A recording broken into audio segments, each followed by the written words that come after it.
certaines limites, sinon vous paraissez comme un boucher et du coup il est très difficile de s'asseoir pour négocier. Est-ce que ces séparatistes anglophones finalement ne risquent pas le pire, c'est-à-dire d'être par exemple happés un jour par la Cour pénale internationale pendant qu'ils participent même à des négociations avec le gouvernement camerounais pour crimes de guerre et crimes contre l'humanité, même si le Cameroun n'a pas signé le statut de Rome. Mais il y a la saisine du Conseil de sécurité qui existe toujours. Vous savez qu'il ne viendra pas de mon côté la moindre crédibilisation de la Cour pénale internationale. Oui, mais nous examinons, permettez que je fasse une petite précision, nous examinons les faits tels que ces faits-là pourraient se produire. Supposons par exemple des négociations entre l'État du Cameroun et les mouvements séparatistes, par exemple dans un pays comme la Belgique qui est membre justement de la Cour pénale internationale. Imaginez une saisine du Conseil de sécurité de la CPI demandant par exemple d'extrader un chef de guerre qui se trouve là-bas sur place, vers la Haye. Cela pourrait très vite être fait. Non, je ne vous critique pas. Hein. Ce que je pense, c'est moi qui le pense, je ne sais pas l'État du Cameroun. L'État du Cameroun fait tout pour être en phase avec le système international. D'ailleurs, tout ce que nous faisons ici, c'est de... Nous faisons la vraie promotion du droit international, puisque quand nous sommes contre la CPI, c'est parce que la CPI viole le droit international, justement. Donc, si le droit international était respecté par tout le monde, hein, en temps réel, il n'y aurait pas de problème. Donc, je comprends très bien votre question. Vous êtes en train de poser la problématique du crime de trop. C'est-à-dire que des gens ont tellement tué que s'asseoir avec eux serait faire l'apologie du crime. C'est ce que vous êtes en train de poser. C'est le sens de ma question. Oui, le débat que vous soulevez. C'est une dimension fondamentale dans cette crise. Si on tue beaucoup parce qu'on veut négocier, il y a un problème. À ce moment-là, ces négociations ont quelle valeur? Quelle est la valeur éthique de cette négociation? Si vous tuez plus, vous tuez, vous égorgez, vous violez, vous mutilez, parce que vous voulez vous asseoir autour d'une table de négociation, il y a un problème. Ça veut dire que cette table-là, autour de laquelle on va aller s'asseoir, est une table maudite. Elle est maléfique. Il y a des principes, mon cher Guy Folon. Il y a des principes. Parce qu'en même temps, l'État qui va aller s'asseoir avec ces terroristes, ces criminels, punit des gens qui volent un téléphone portable, quelqu'un qui a volé le frein d'une moto, ils sont souvent sévèrement punis. On les applique la rigueur de la loi. Bon, au nom de quoi on va justifier ici le fait qu'il n'y ait pas les rigueurs de la loi? Parce que cela a été très violent. Alors, en le faisant, vous enseignez aux gens que si vous voulez échapper à la loi, soyez plus violents. Et vous aurez donc un regain de violence dans la société. Parce que vous aurez banalisé le crime. Vous aurez banalisé l'abjection. Les choses doivent être claires. Parce que moi j'ai entendu deux ou trois choses là sur lesquelles je voudrais revenir à votre permission. Mon cher Guy Fondon, quand on parle de dialogue, il faut qu'on entende, faut qu'on s'entende tous. Je l'ai toujours dit ici, depuis que cette crise a commencé, les gens d'en face là n'ont jamais fait la moindre concession.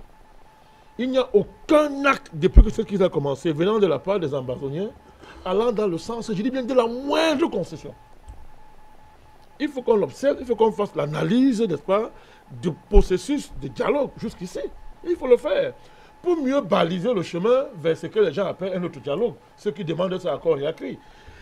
Évaluer d'abord ce qui s'est passé jusqu'ici. Est-ce que les ambazoniens ont fait une seule concession, je dis, même une esquisse de concession depuis que ça a commencé? Niet. Par contre, en face de l'État du Cameroun, est allé de concession à concession. Chaque fois qu'il faut une concession... Libération notamment des personnes interpellées.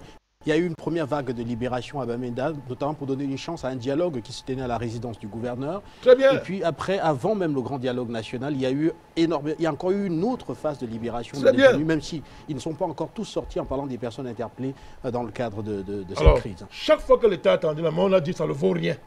Il faut voir dans quel schéma on se trouve là. C'est-à-dire que c'est l'une des parties qui décide de la qualité de l'offre de l'autre. C'est-à-dire que l'État fait les concessions, on dit que non, ça ne vaut rien. L'État fait le dialogue, non, ça ne vaut rien. C'était un dialogue entre Paul Biya et lui-même, entre le président Biya et lui-même. C'est-à-dire que plus l'État a tendu la main, on lui a demandé sa tête, maintenant on demande ses cheveux. C'est-à-dire qu'il faut bien qu'on évalue rigoureusement cette affaire. C'est-à-dire que plus l'État a tendu la main, plus on l'a plus demandé. On a vu le grand dialogue. Pour ces gens-là, n'est-ce pas, il n'y a rien eu à Yaoundé. Il faut savoir ça. Hein. Pour eux, il n'y a rien eu à Yaoundé. Ils disent que le dialogue commence si on va s'asseoir à l'étranger, parrainé par une instance internationale, entre guillemets, n'est-ce pas? Voilà ce qui pour eux signifie un début de dialogue. Mais il y a un problème. Alors, il y a un problème fondamental, mon cher Guy Fodom. Il faut savoir ce qu'on veut. En ce moment-là, ça veut dire qu'on est en train de demander plutôt à l'État, n'est-ce pas, de se faire harakiri. On lui demande de cesser d'être un État. C'est ce qu'on lui demande à l'État du Cameroun. Toutes les négociations, allez faire l'analyse des négociations dans le monde. Toutes les négociations où il y a eu ce type de balises-là se sont terminées très mal. Allez lire l'histoire des négociations dans le monde. Tous les États où il y a eu ce genre de balises-là se sont terminés très très mal. Il y a quand même un minimum de principes à respecter. On a dit en face déposer les armes. Ils n'ont jamais déposé les armes un jour. Ils n'ont jamais déposé. C'est-à-dire ils n'ont posé aucun acte. Je dis, aucun, la preuve. Si les gens veulent être sérieux, vous attrapez des femmes comme ce qu'on est en train de voir là. Vous les décapitez, pourquoi? Si les gens voulaient discuter, ils auraient pu attraper ces femmes et dire que bon, ok, nous ne les tuons pas. Comme si de notre bonne foi, on ne les tue pas. Même ça, ils peuvent le faire. Même ça, ils ne le font pas. Ils ne le font pas. Ils décapitent justement pour dire que bon, si vous ne dialoguez pas, voilà ce qu'on va faire. On va décapiter davantage. Mais mon cher Ongene, on dialogue pas avec quelqu'un qui dit que la base du dialogue, c'est la terreur et la violence. C'est-à-dire que quand les gens attrapent les personnes comme ça, désarmées, ils décapitent ces gens et mettent des vidéos en public. Ça veut dire quoi? C'est un message qu'ils vous envoient. Donc, si vous ne dialoguez pas avec nous, voilà ce qu'on va faire. Ceux qui vont essayer de collaborer avec le gouvernement du Cameroun, voilà le sort que vous infligez. Si vous dialoguez dans une telle atmosphère, vous perdez votre temps. Rien de bon n'y sortira parce que en face, la psychologie, l'idée, l'esprit de celui qui est en face de vous, c'est un esprit complètement diabolisé. Parce que lui, il égorge, il viole et il mutile. Donc, il s'en va d'ailleurs. Donc, un pareil monsieur, quand vous allez dialoguer après, là, il va faire quoi? Puisqu'il ne sait que faire ça. Qu'est-ce qu'il va faire après? Parce que quand quelqu'un veut dialoguer, il y a des prélogomènes qu'il pose quand même, mon cher Guy Fondom. Voilà pourquoi dans la guerre, vous voyez, quand dans la guerre, on arrête les prisonniers du camp adverse, on les garde. On ne les tue pas. Vous comprenez? Ceux qui, quand deux parties qui s'affrontent sont, n'est-ce pas, dirigés par des gens qui savent ce qu'ils font, quand on prend les prisonniers de guerre, on les garde parce que demain ils vont servir de pièces de rechange, entre guillemets, lors d'une négociation. Mais quand une partie tue les prisonniers de guerre, donc ça veut dire qu'il n'est même pas dans l'esprit de dialoguer. Peut-être qu'il ne sait pas ce que ça veut dire dialoguer. Il n'a même pas une perspective de l'après-même crise. Il ne pense même pas à ça. C'est la plus sauvagerie, mon cher Guy Fondom. Donc il faut bien diagnostiquer d'abord à quoi on a affaire. Un. Deuxièmement, je cesserai de le dire ici. Cette théorie qu'on est en train d'insidieusement mettre dans la tête des Camerounais, à savoir qu'il y a deux nations. D'un côté, une nation anglophone, une nation francophone, est inacceptable et irrecevable à tous les points de vue. Je dis à tous les points de vue. Il ne faut pas convoquer la conférence de Fumban pour justifier ça. C'est faux. C'est archi faux et archi faux encore. Même cette conférence à Fumban 2 là, à 2, le but était d'aller vers la réunification. Depuis 61, les archives existent, mon cher Guy Fondom. Le but était d'aller vers la réunification. Mais c'est que, cette histoire où on veut dire que le Cameroun c'est deux pays, deux nations, mais c'est qu'elle a fait ça. C'est qu'elle a fait ça. Cette idée est inacceptable et irrecevable. Mon cher ami Padi Asanga, c'est mon frère. Je ne le considère pas comme anglophone. Il va toujours me justifier que oui, il a une culture anglophone malgré lui, machin et consort. Moi aussi, je suis francophone malgré moi.